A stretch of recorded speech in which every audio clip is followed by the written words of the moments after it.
ಮಕರ ಸಂಕ್ರಾಂತಿ ಹಬ್ಬ ಯಾವಾಗ ಯಾವ ದಿನಾಚರಣೆ ಮಾಡಬೇಕು? ಇಂದು ಸಂಕ್ರಾಂತಿನ ಅಥವಾ ನಾಳೆ ಸಂಕ್ರಾಂತಿನ? ಉತ್ತರಾಯಣ ಪುಣ್ಯಕಾಲ ಯಾವಾಗ ಶುರುವಾಗುತ್ತೆ? ಇವತ್ತಾಗತ್ತಾ ಅಥವಾ ನಾಳೆ ಆಗತ್ತಾ? ಈಗಾಗಲೇ ಶುರುವಾಗಿ ಹೋಗಿದ್ಯಾ ಅಥವಾ ಶುರುವಾಗಬೇಕಾ? ಹಬ್ಬ ಯಾವಾಗ ಮಾಡಬೇಕು? ಇನ್ನು ಸಂಕ್ರಾಂತಿ ಹಿಂದಿನ ದಿನ ಭೋಗಿ, ಮರುದಿನ ಕನು ಹಬ್ಬ ಇರುತ್ತೆ, ಅದನ್ನ ಯಾವಾಗ ಆಚರಣೆ ಮಾಡಬೇಕು? ಜನವರಿ 14ಕ್ಕೆ ಈ ಸಲ ಯಾಕೆ ಸಂಕ್ರಾಂತಿ ಬಂದಿಲ್ಲ? ಒಬ್ಬೊಬ್ರು ಒಂದೊಂದ್ ತರ ಹೇಳ್ತಿದ್ದಾರೆ. ಫುಲ್ ಕನ್ಫ್ಯೂಷನ್ ಆಗೋಗಿದೆ. ಇವತ್ತು ಹಬ್ಬ ಮಾಡ್ಬೇಕಾ ಇನ್ನು ನಾಳೆ ಹಬ್ಬ ಮಾಡ್ಬೇಕಾ ಅಂತ. ಸಂಕ್ರಾಂತಿ ಹಬ್ಬ ಮಾಡೋರ್ಗೆ ಫುಲ್ ಗೊಂದಲದಲ್ಲಿದ್ದಾರೆ. ಯಾವತ್ತು ಹಬ್ಬ ಮಾಡಬೇಕು? ಉತ್ತರಾಯಣ ಕಾಲ ಆರಂಭ ಯಾವಾಗ ಆಗತ್ತೆ? ನಾವು ಯಾವಾಗ ನಮ್ಮ ಆಚರಣೆಗಳನ್ನ, ಪೂಜೆಯನ್ನ ನಡೆಸಬೇಕು? ಇವತ್ತು ನಡೆಸ್ಬೇಕಾ ನಾಳೆ ನಡೆಸ್ಬೇಕಾ? ಇವತ್ತು ಅನ್ನೋದಾದ್ರೆ ಕೆಲವರು ಮಧ್ಯಾಹ್ನದ ಮೇಲೆ ಅಂತ ಹೇಳ್ತಿದ್ದಾರೆ. ಮಧ್ಯಾಹ್ನ ಮಾಡ್ಬೇಕಾ ಇಲ್ಲ ನಾಳೆ ಅಂತ ಕನ್ಸಿಡರ್ ಮಾಡ್ಬೇಕಾ? ಸಂಕ್ರಾಂತಿ ಹಬ್ಬ ಆಕ್ಚುಲಿ ಯಾವಾಗ ಬರುತ್ತೆ, ಯಾವಾಗ ಮಾಡಬೇಕು ಅನ್ನೋದ್ರ ಬಗ್ಗೆ ಸಾಕಷ್ಟು ಜನ ಗೊಂದಲದಲ್ಲಿದ್ದಾರೆ. ಮಕರ ಸಂಕ್ರಾಂತಿ ಹಬ್ಬ ಇವತ್ತಾ ಅಥವಾ ನಾಳೆನಾ? ಮಕರ ಸಂಕ್ರಾಂತಿ ಹಬ್ಬ ಅಂದ್ರೆ ಸೂರ್ಯ ಉತ್ತರಾಯಣ ಕಾಲ ಏನು ಆರಂಭವಾಗುತ್ತೆ, ಆ ಉತ್ತರಾಯಣ ಕಾಲ ಆರಂಭವಾಗೋದು ಯಾವಾಗ? ಇವತ್ತಾಗುತ್ತಾ? ಇವತ್ತಾಗತ್ತೆ ಅಂದ್ರೆ ಇವತ್ತು ಯಾಕೆ ನಾವು ಸಂಕ್ರಾಂತಿ ಮಾಡಬಾರ್ದು ಅನ್ನೋದು ಕೆಲವು ಜನರ ಪ್ರಶ್ನೆ. ಆದ್ರೆ ಇವತ್ತಾಗೋಗಿರುತ್ತಲ್ಲ ಸೂರ್ಯನ ಎಂಟ್ರಿ ಮಕರ ರಾಶಿಗೆ, ಸೊ ನಾಳೆ ಯಾಕೆ ಸಂಕ್ರಾಂತಿ ಹಬ್ಬವನ್ನ ಕನ್ಸಿಡರ್ ಮಾಡಬೇಕು? ಜನವರಿ 14ಕ್ಕೆ ಈ ಸಲ ಸಂಕ್ರಾಂತಿ ಯಾಕೆ ಬಂದಿಲ್ಲ?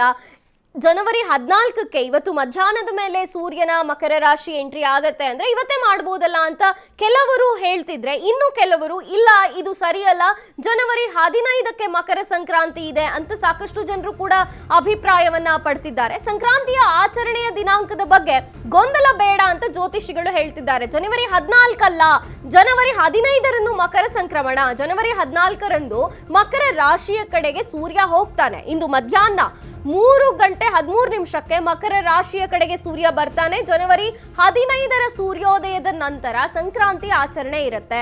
ಜನವರಿ 15ರಂದು ಸಂಕ್ರಾಂತಿ ಆಚರಣೆಯಿಂದ ಶುಭ ಫಲಗಳಿದೆ ಅಂತ ಸಾಕಷ್ಟು ಧಾರ್ಮಿಕ ತಜ್ಞರು, ಜ್ಯೋತಿಷಿಗಳು ಅಭಿಪ್ರಾಯವನ್ನ ಪಡ್ತಿದ್ದಾರೆ. ಗೊಂದಲ ಮಾಡ್ಕೊಳಕ್ ಹೋಗ್ಬೇಡಿ. ಜನವರಿ 14 ಅಲ್ಲ, ಜನವರಿ 15ರಂದು ಮಕರ ಸಂಕ್ರಮಣ ಇರುತ್ತೆ.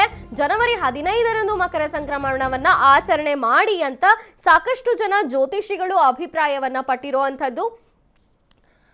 ಅಶ್ವವೇಗ ಎಕ್ಸ್ಕ್ಲೂಸಿವ್ ಇಂಟರ್ವ್ಯೂ ಅಲ್ಲಿ ಜ್ಯೋತಿಷಿ ದಿವ್ಯಾ ಸುಬ್ರಹ್ಮಣ್ಯ ಅವರು ಸಹ ಹೇಳಿರುವಂಥದ್ದು. ಇನ್ನು ಖ್ಯಾತ ಶಾಸ್ತ್ರಜ್ಞರು, ಇತಿಹಾಸ ತಜ್ಞರು ಆಗಿರುವಂತಹ ಡಾಕ್ಟರ್ ಶಲ್ವಪಿಳ್ಳೆ ಅಯ್ಯಂಗಾರ್ ಅವರು ಸಹ ಜನವರಿ 15ರಂದು ಸಂಕ್ರಮಣ ಅಂತ ಹೇಳಿರುವಂಥದ್ದು. ಗೊಂದಲ ಮಾಡ್ಕೊಳಕ್ ಹೋಗ್ಬೇಡಿ. ಜನವರಿ 14ರಂದು ಮಧ್ಯಾಹ್ನದ ಮೇಲೆ 3 ಗಂಟೆ ನಂತರ ಸೂರ್ಯ ಮಕರ ರಾಶಿಗೆ ಪ್ರವೇಶವನ್ನು ಮಾಡ್ತಾನೆ.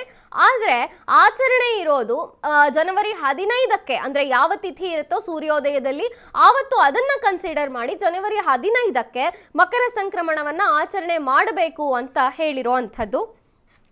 ಈ ಬಗ್ಗೆ ನಮ್ಮ ಜೊತೆ ಅಶ್ವವೇಗ ನ್ಯೂಸ್ನಲ್ಲಿ ಮಾತನಾಡೋದಕ್ಕೆ ಖ್ಯಾತ ಜ್ಯೋತಿಷಿಗಳು ಆಚಾರ್ಯ ಗುರುಜಿಯವರು ನೇರ ಸಂಪರ್ಕದಲ್ಲಿದ್ದಾರೆ.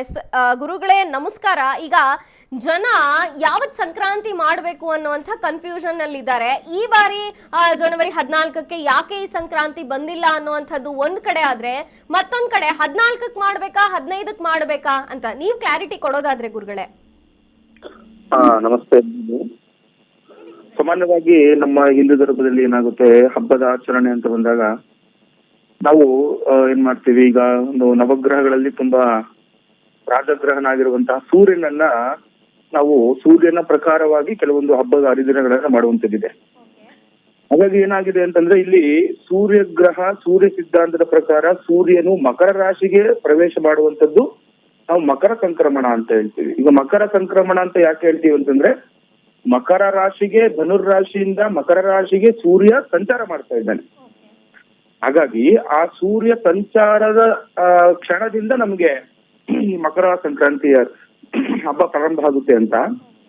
ಹಾಗಾಗಿ ಸಾಮಾನ್ಯವಾಗಿ ಎಲ್ರಿಗೂ ಕೂಡ ಗೊತ್ತಿರೋ ವಿಚಾರ, ಎಲ್ರು ಹೇಳ್ತಾ ಇದ್ದಾರೆ, ಈ ದಿನ ಅಂದ್ರೆ ಬುಧವಾರ 14ನೇ ತಾರೀಕು ಮಧ್ಯಾಹ್ನದ ಮೇಲೆ 3 ಗಂಟೆ 50 ಮೇಲೆ ಧನುರ್ ರಾಶಿಯಿಂದ ಮಕರ ರಾಶಿಗೆ ಸೂರ್ಯ ಸಂಚಾರ ಬದಲಾವಣೆ ಆಗ್ತಿರೋದ್ರಿಂದ ಅವೆಲ್ಲರೂ ಕೂಡ ನಾಳೆ ಅಂದ್ರೆ ಗುರುವಾರ 15ನೇ ತಾರೀಕು ಉತ್ತರಾಯಣ ಪುಣ್ಯಕಾಲ ಇರೋದ್ರಿಂದ ಹಬ್ಬದ ಆಚರಣೆ ನಾಳೆ ಮಾಡ್ಬೇಕು ಅಂತ ಕೆಲವರ ಒಂದು ವಾದ ಆಗಿರೋದ್ರಿಂದ, ಹಾಗಾಗಿ ಈಗ ಸಾಮಾನ್ಯವಾಗಿ ಎಲ್ರು ಏನ್ ಮಾಡ್ತಾ ಇದ್ದಾರೆ, ನಮ್ಮ ಶಾಸ್ತ್ರ ಪ್ರಕಾರವಾಗಿ ಜ್ಯೋತಿಷ್ಯ ಶಾಸ್ತ್ರದಲ್ಲಿ ನೋಡಿದಾಗ ನಾವು ಸೂರ್ಯನನ್ನೇ ನಾವು ಪ್ರಧಾನವಾಗಿ ತಗೊಂಡಿರ್ತೀವಿ. ಯಾಕಂದ್ರೆ ಬೆಳಗ್ಗೆ ಸೂರ್ಯೋದಯಕ್ಕೆ ಯಾವ ತಿಥಿ ವಾರ ನಕ್ಷತ್ರ ಏನಿರುತ್ತೆ ಅದನ್ನ ನಾವು ಕನ್ಸಿಡರ್ ಮಾಡಿರ್ತೀವಿ. ಒಂದು ಸಂಕಲ್ಪವನ್ನು ಮಾಡುವಾಗ ಸೂರ್ಯೋದಯಕ್ಕೆ ಇರುವಂತಹ ತಿಥಿ ವಾರ ನಕ್ಷತ್ರಗಳನ್ನ ನಾವು ಪ್ರಧಾನವಾಗಿ ನಾವು ತಗೊಂಡು ಪೂಜಾರಿಗಳನ್ನ ಮಾಡ್ಕೊಳ್ಳೋದ್ರಿಂದ ಈ ಹಿಂದೂ ಸಂಪ್ರದಾಯದಲ್ಲಿ ಹಬ್ಬ ಹರಿದಿನಗಳಿಗೂ ಅಷ್ಟೇ ಶ್ರೇಷ್ಠತೆ ಇರೋದ್ರಿಂದ ಸೂರ್ಯಗ್ರಹ ಮಕರ ರಾಶಿಗೆ ಈ ದಿನ ಸಂಚಾರ ಮಾಡೋದ್ರಿಂದ ಅದರಲ್ಲೂ ಮಾಧ್ಯಾಹ್ನಿಕ ಕಾಲ ಅಂತ ಹೇಳ್ತೀವಿ ನಾವು. ಈಗ ಬೆಳಗಿನ ಜಾವ, ಪ್ರಾತಃ ಕಾಲ, ಮಾಧ್ಯಾಹ್ನಿಕ ಕಾಲಗಳಂತ ಮಧ್ಯಾಹ್ನದ ಮೇಲೆ ಬದಲಾವಣೆ ಆಗ್ತಿರೋದ್ರಿಂದ ಇದನ್ನ ನಾವು ನಾಳೆಗೆ ಹಬ್ಬವಾಗಿ ಆಚರಣೆ ಮಾಡ್ಕೊಳ್ಳುವಂಥದ್ದು ತುಂಬಾ ಒಳ್ಳೇದು ಅಂತ ಕೆಲವರ ಅಭಿಪ್ರಾಯ ಕೂಡ ಇರೋದ್ರಿಂದ ಮತ್ತೆ ಈ ಜ್ಯೋತಿಷ್ಯ ಶಾಸ್ತ್ರದಲ್ಲಿ ಕೂಡ ನಾಳೆ ಮಾಡುವಂತಹ ತುಂಬಾ ವಿಶೇಷವಾಗಿರುತ್ತೆ. ಈ ದಿನ ಬುಧವಾರ ಏನಾಗುತ್ತೆ ಅಂದ್ರೆ ಧನುರ್ಮಾಸ ಆಚರಣೆ ಸಮಾಪ್ತಿ ಆಗುವಂಥದ್ದು. ಇವತ್ತು ಧನುರ್ಮಾಸದ ಕೊನೆಯ ದಿನ ಆಗಿರುತ್ತೆ. ಮತ್ತೆ ಏನ್ ಹೇಳ್ತಿದ್ರೆ ಭೋಗಿ ಹಬ್ಬ ಅಂತ ಇವತ್ತು ನಾವು ಆಚರಣೆ ಮಾಡ್ಕೊಳ್ತಾ ಇದ್ದೀವಿ. ಇನ್ನು 15 ಗುರುವಾರ ಮತ್ತೆ ಆಚರಣೆ ಮಾಡೋದ್ರಿಂದ ಎಲ್ಲರಿಗೂ ಸರ್ವಾರ್ಥ ಸಿದ್ಧಿ ಆಗುತ್ತೆ ಅಂತ ವಾದ. ಓಕೆ ಥ್ಯಾಂಕ್ ಯು ಗುರುಗಳೇ ಅಶ್ವೇಗ ನ್ಯೂಸ್ ಜೊತೆ ಮಾತನಾಡಿದ್ದಕ್ಕಾಗಿ. ಎಸ್, ಮಕರ ಸಂಕ್ರಾಂತಿ ಹಬ್ಬ ಜನವರಿ 15ಕ್ಕೆ ಅಂತ ಇದೀಗ ಅಶ್ವೇಗ ನ್ಯೂಸ್ಗೆ ಆಚಾರ್ಯ ಗುರೂಜಿಯವರು ಕ್ಲಾರಿಟಿಯನ್ನು ಕೊಟ್ಟಿರುವಂಥದ್ದು. 14ನೇ ತಾರೀಕಿಗೆ ಸೂರ್ಯ ಮಧ್ಯಾಹ್ನದ ಮೇಲೆ ಮಕರ ರಾಶಿಗೆ ಎಂಟ್ರಿ ಆಗ್ತಾನೆ. ಆದರೆ ಈ ದಿನವನ್ನು ಕನ್ಸಿಡರ್ ಮಾಡಲ್ಲ. ಸೂರ್ಯೋದಯಕ್ಕೆ ಯಾವ ತಿಥಿ ಇರುತ್ತೋ ಅದನ್ನು ಕನ್ಸಿಡರ್ ಮಾಡಿ ನಾವು ಜನವರಿ 14ಕ್ಕೆ ಆಚರಣೆಯನ್ನು ಮಾಡುವಂಥದ್ದು ಜ್ಯೋತಿಷ್ಯದಲ್ಲಿ ಹೇಳಿದೆ ಅಂತ ಇದೀಗ ಆಚಾರ್ಯ ಗುರೂಜಿಯವರು ತಿಳಿಸಿರುವಂಥದ್ದು.